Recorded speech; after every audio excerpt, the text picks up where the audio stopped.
Не е тайна, че много животни и растения зависят от традиционните земеделски практики.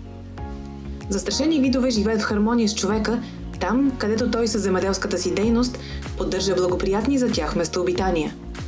Пасищата и ливадите са дом на множество уникални животни, насекоми опрашители, най-разнообразни билки и редки орхидеи.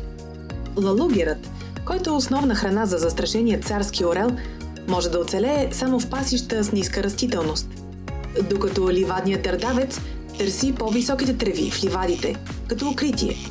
Мозайките от храсти и дървета са убежище за птици, влечуги, а също и място, където всеки може да се скрие от горещините. Специфични земеделски дейности в обработваеми земи също привличат някои застрашени видове, като червеногушата гъска. Тя пашува посевите от зимна пшеница в Добруджа, където са най-важните места за зимуване на този вид в света.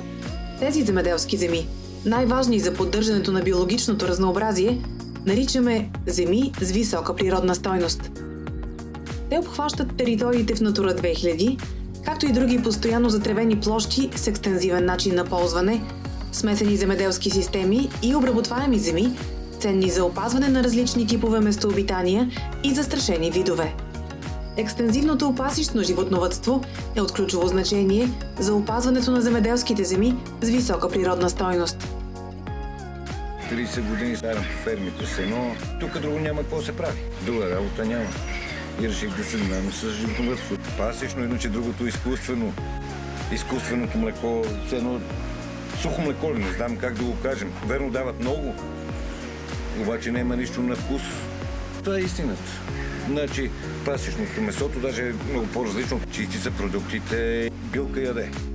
Причините за това са много, но основната е, понеже продуктите на фермата ни са и наша основна храна. И затова искахме семейството ни да се храни максимално здравословно. А пасищното животновъдство дава точно този аспект на месото и на продукта, вместо да се блъскат с хормони и антибиотици зърно. Животните се хранят по най-естествения възможен начин и съответно, доколкото месото може да е полезно, пасищното месо е най-полезно. Целенасоченото и съгласувано подпомагане на екстензивното пасищно животновъдство трябва да се включи в всички стратегически документи, свързани с опазване на природата и прилагане на общата селско-стопанска политика. В периода от 2007 до 2020 година основното подпомагане на земеделието с висока природна стойност в България се осъществи с мерките Агроекология и климат и Натура 2000 за земеделските земи от Програмата за развитие на селските райони.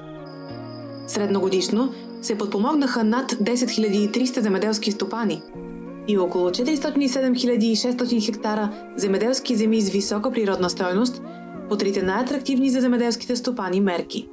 Резултатът е обнадеждаващ и за застрашените птици. Поне 200 хектара ключови ловни територии на царския орел са опазени и помагат видът да отглежда малките си успешно. За фермерите, поели грижата за земите с висока природна стойност, това е едновременно и възможност, и предизвикателство. Една от най-големите придобивки, които постигнах, е драстичното увеличаване на торните бръмбари, които са доста капризен вид и са ужасно полезни за почвеното здраве, за растителното многообразие и за всичко. Всичко се усвоява в почвата, където му е мястото и увеличава по този начин и биоразнообразието на микрониво в почвите, растителното разнообразие, защото плодородността на почвите се повишава. Допринасяме. И то при всички случаи допринасяме. Беха изчезнали лулирите, да. Сега се появяват, а преди това не съм виждал. Независимо от наличието на мерки за подпомагане, през 2019 година допустимите земеделски земи с висока природна стойност намаляват с 39% спрямо определените през 2007 година. Най-значителна е загубата при постоянно затревените площи и смесените земеделски системи. Основните причини са свързани с липсата на обвързаност с конкретен резултат и отчитане спецификите на района, слаба информираност и липсата на целенасочени съвети за земеделието с висока природна стойност. Поне за сега не познавам човек с животни да забогател. Просто мъката е повече, честно казвам. Субсидиите са много малко. Нема свободен ден, нема работна ръка, нема помощ никъде. Фуражите сега много дигнаха напоследък, това е още по-трудно. Борим се с това, се занимавам, тук нема с друго, с какво. Това не е за всеки, защото най-малкото трябва да разполагат с подходящи пасища, да се справят с специфичните проблеми на този вид животновъдство. Също все пак е свързано и с, нали, ако се прави грамотно и с редовни ротации на пасищата и така нататък, това е по-трудоемък начин на отглеждане. Затова трябва да го чувстват и като призвание, а не само като възможност за, примерно, пазарна реализация или нещо такова. За разработване и прилагане на успешни земеделски практики за опазване на биологичното разнообразие е важно включването на широк кръг от заинтересовани страни. Техните предложения и опит са изключително ценни и трябва да бъдат използвани по подходящ начин. Не всяко пасищно животновъдство е опазващо природата, защото имаме доста примери за заграждане на огромни площи и държане на животни постоянно вътре, което води до преизпасване или пък не до изпасване, когато са прекалено малко животните. Затова трябва да, освен да сложим етикета пасищно, трябва да се прави по определени начини, така че да е действително полезно за природата, да се съобразява с природните цикли, растеж на трева, ако щете, характер на животните и всичко останало.